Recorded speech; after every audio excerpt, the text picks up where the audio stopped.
Pinangunahan ni Nueva Ecija Vice Governor Doc Anthony Umali ang kauna-unahang flag raising ceremony ng Kapitolyo sa taong 2025 nitong Lunes, January 6. Sa unang bahagi ng kanyang talumpati, pinarangalan niya si outgoing Provincial Administrator Attorney Alejandro Abisamis sa 16 na taon nitong paglilingkod sa probinsya. Nang dahil sa pag-ibig, dito niya tinapos ang kanyang serbisyo.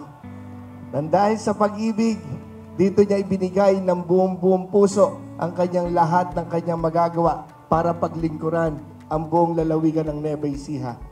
Nang dahil sa pag-ibig, naging makasaysayan at makabuluhan ang buhay ng ating kaibigang si Attorney Al Abisamis. Isang hamon at inspirasyon din ang iniwan niya sa mga manggagawa ng Kapitolyo.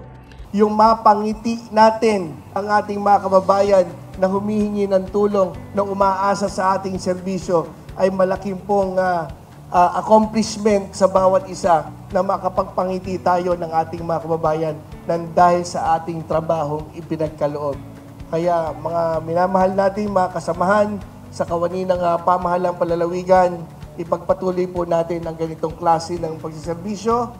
Tampok sa programa ang pagbibigay ng plake ng pagkilala kay Attorney Abisamis na nangakong hindi natin siya mamimiss.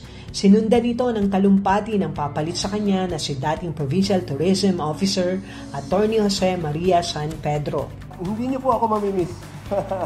Nandito lang din po ako sa paligid. Kung wala po ako dito, nandiyan lang ako sa tabi-tabi.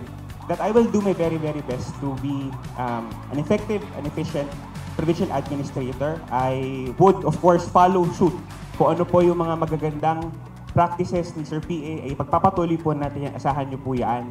But syempre ako po ay magpapasok ng mga bagong paraan para lalo po nating mapagsilbihan ng mas mainam, mas mabuti ang ating pong mga kalalawigan dito po sa Nueva Ecija. Matapos ang seremonya, pinagsaluhan ng mga empleyado ang inihandang egg caldo, siomai, french fries, waffle, squid ball, ice cream at pandesal.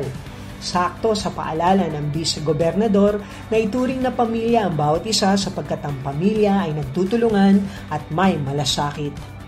Para sa Balitang Nueva Ecija, Delphine Agustin, Ilaw, DWNE, Teleradyo, ang inyong kakampi.